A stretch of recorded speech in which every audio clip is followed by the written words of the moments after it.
Swann's Way, Combre 2, Part 9. And so was wafted to my ears the name of Gilbert, bestowed on me like a talisman that night, perhaps enable me some day to rediscover her, whom its syllables had just endowed with a definite personality, whereas a moment earlier she had been only something vaguely seen. So it came to me, uttered across the heads of the jasmines and gillyflowers, pungent and cool as the drops that fell from the green watering pipe, impregnating, iridizing the zone of pure air through which it had passed, and that it isolated with the mystery of the life of her whom its syllables designated to the happy creatures who lived, who traveled with her, unfolding through the arch of the pink hawthorn, which opened at the height of my shoulder, the quintessence of their familiarity, so painful to myself, with her and with all that unknown world of her existence, into which I would never enter. For a moment, while we moved away, and my grandfather murmured, "Poor Swan, what a life they are leading him. Fancy sending him away so that she could be left alone with her Charlus." For that was Charlus. I recognized him at once, and the child, too, at her age, to be mixed up in such a scandal. The impression left on me by the despotic tone in which Gilbert's mother had spoken to her, without her replying, by exhibiting her to me as being obliged to yield obedience to someone else, as not being indeed superior to the whole world, calmed my sufferings somewhat, revived some hope in me, and cooled the ardor of my love. But very soon that love surged up again in me, like a reaction by which my humiliated heart was endeavoring to rise till Gilbert's level, or to draw her down to its own. I loved her. I was sorry not to have the time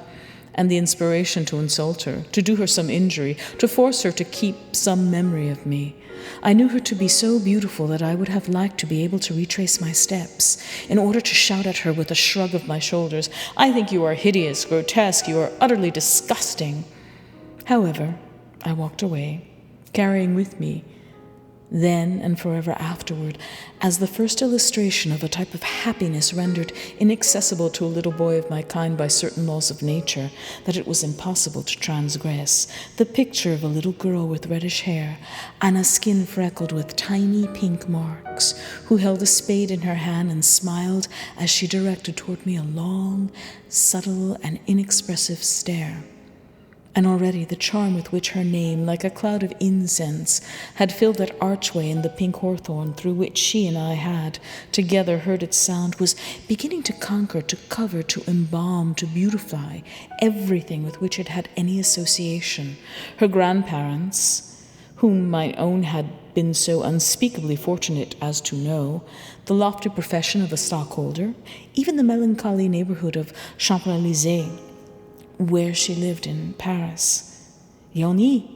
said my grandfather on our return, "I wish we had you with us this afternoon. You would never have recognized Tanzanville.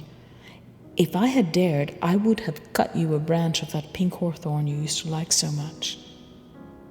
And so my grandfather told my Aunt Leoni the story of our walk, either just to amuse her, or perhaps because there was still some hope of getting her to go outdoors. For in earlier days she had been very fond of Tanzanville,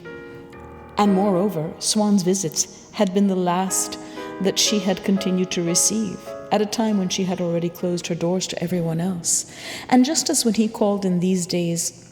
to inquire for her, and she was still the only person in our household whom he would ask to see, she would send down to say that she was tired at the moment, but that she would see him when he called again. So this evening she said to my grandfather, "Yes, some day when the weather is fine, I'll go for a drive in the carriage as far as the gate of the park."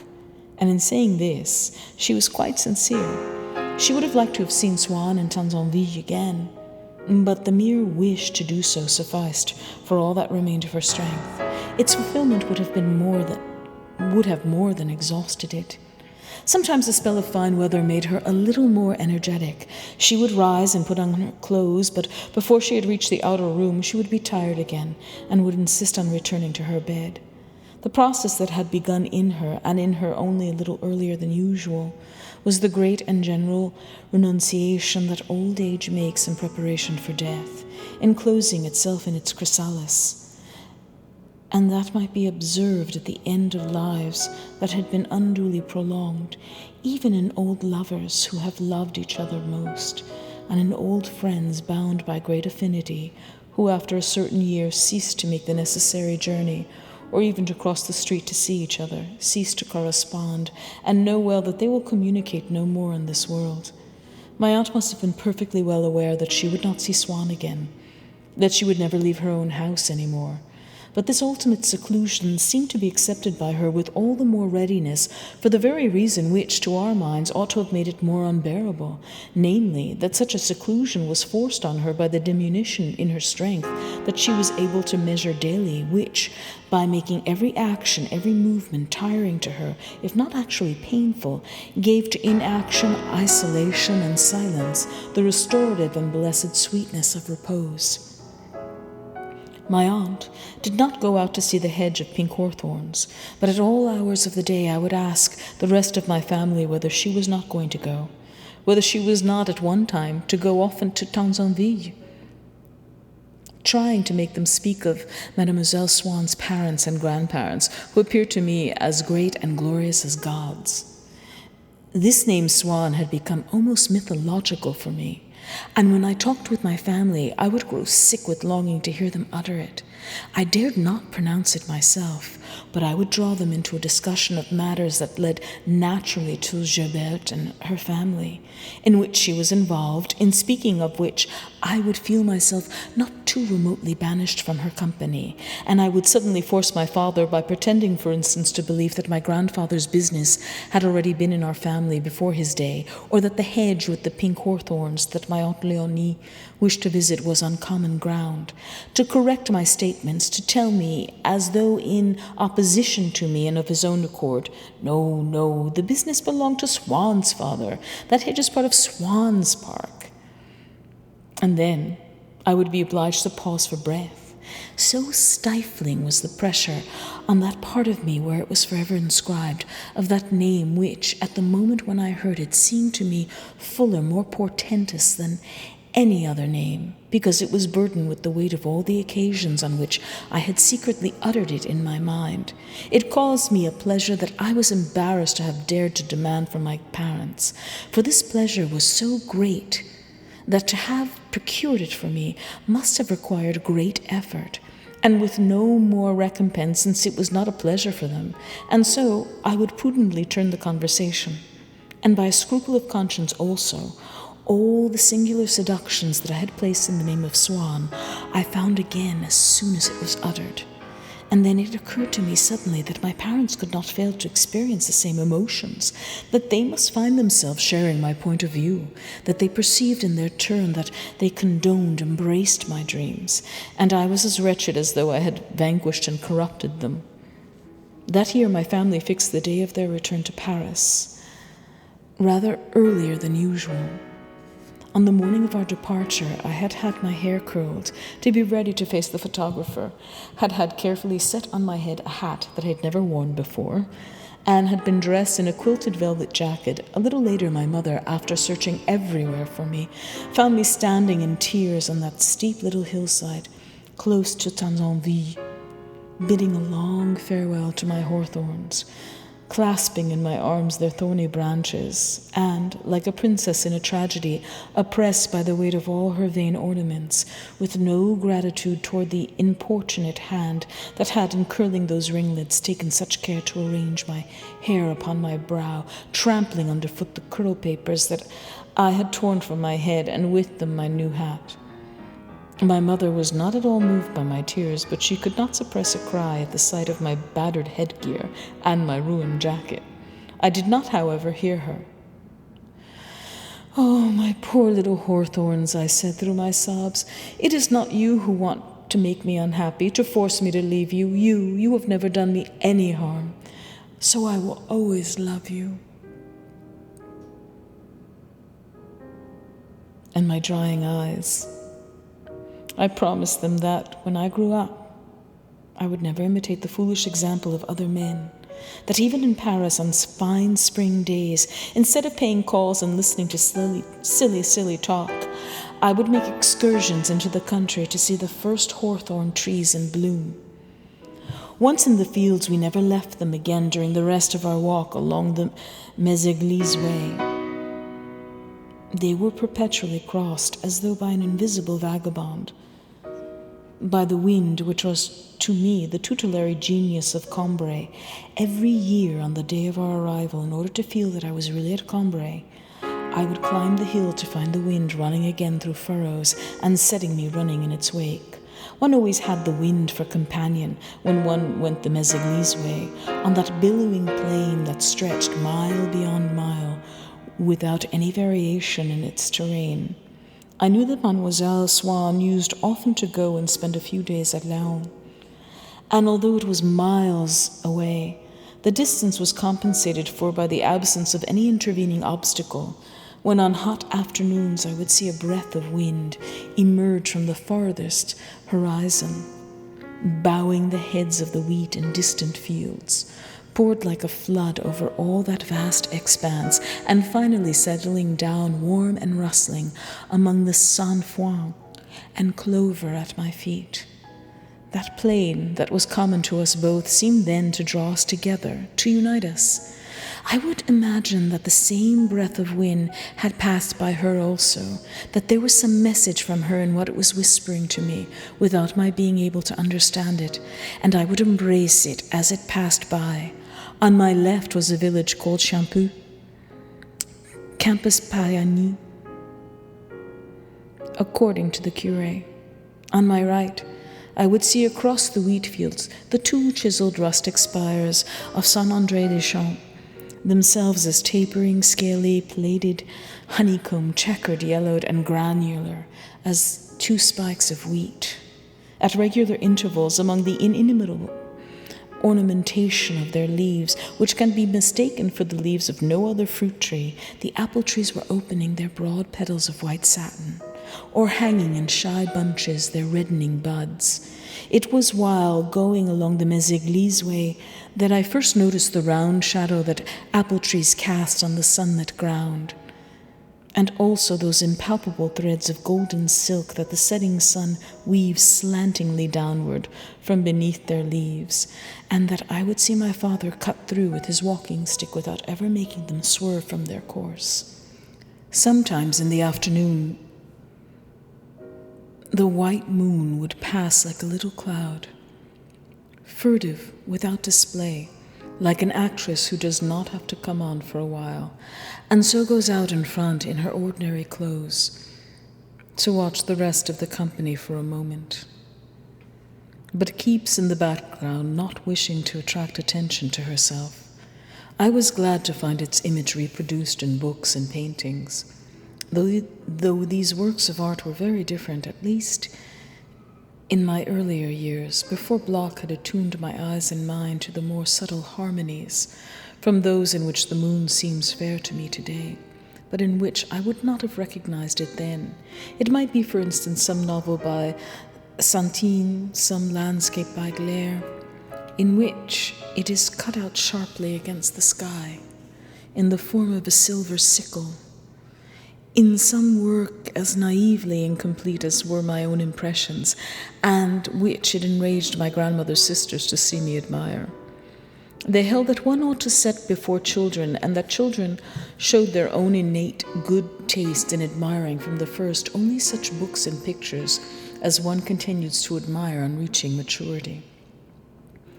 No doubt they regarded aesthetic values as material objects that an unclouded vision could not fail to discern, without needing to slowly ripen their equivalents in one's own heart. It was along the Mesege way, at Montjouvain, in a house built on the edge of a large pond and overlooked by a steep shrubbery-grown hill, that Monsieur Ventille lived, and so we used often to meet his daughter driving her buggy at full speed along the road. After a certain year, we never saw her alone, but always accompanied by a friend, a girl older than herself with a bad reputation in the village, one who one day installed herself permanently at Montjouvain. People said that poor Monsieur Venty must be blinded by love not to see what everyone is talking about, and to let his daughter, a man who is scandalized if you use a word out of place, bring a woman like that to live under his roof.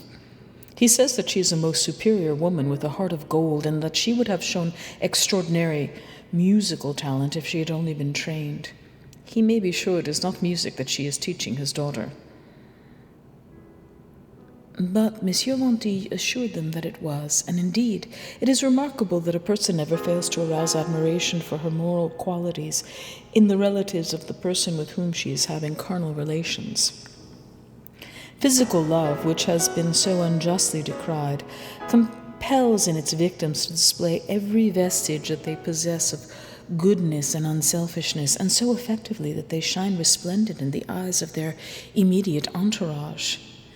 Dr. Percipied, whose loud voice and bushy eyes enabled him to play to his heart's content the role of mischief maker, even though he did not look the part, without in the least degree compromising his unassailable and quite unmerited reputation of being a kind-hearted old curmudgeon,